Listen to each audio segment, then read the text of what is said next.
Like anything, I guess it's lack of focus on detail and stuff like that, and lack of focus on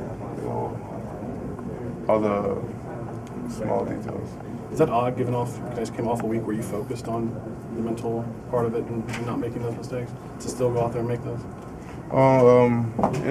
It's making mistakes is something that we try to minimize. There's going to be different types of mistakes throughout the game. Sometimes they'll be mental, sometimes they'll be physical. It could be a mistake as far as like taking the left foot forward and instead of a right foot or something like that. I mean, things like that happen all the time, and it's really about minimizing the mistakes and whatever they may be. How do you minimize those mistakes? Is it just talking it out? Do you practice real film? I guess the first part of it is realizing that it is something that can happen often or something like that, and just focusing on it, I guess. What was it like on the field when you saw Kenyan on the ground injured? It was pretty bad, but he looked like he was in a lot of pain, but he's a tough guy, and I have faith in Christ and the Lord, and I figured eventually he'd be all right. But nowadays an injury doesn't have to take you out all the time. How does an injury like that impact just the mental focus of a team on the field? Well, hopefully, it doesn't take too far from the focus.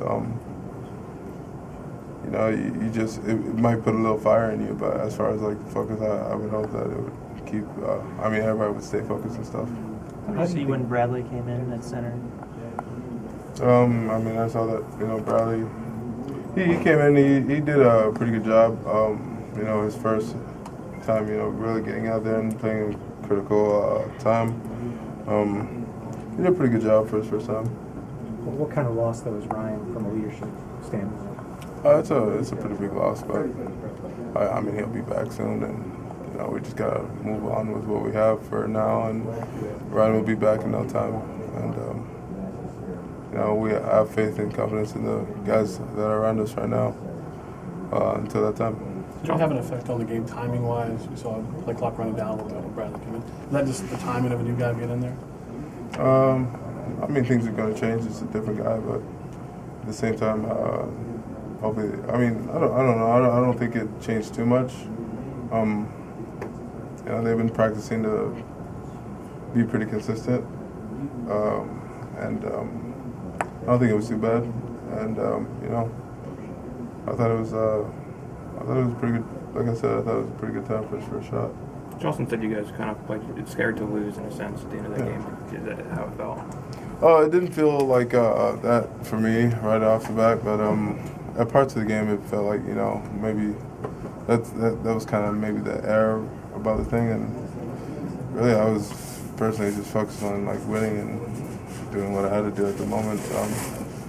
But the coaches saw that, and I try to focus on the things I can do around to benefit everything. So I don't really see stuff like that sometimes, but the coaches saw it, and I believe the coaches, they know what they're talking about.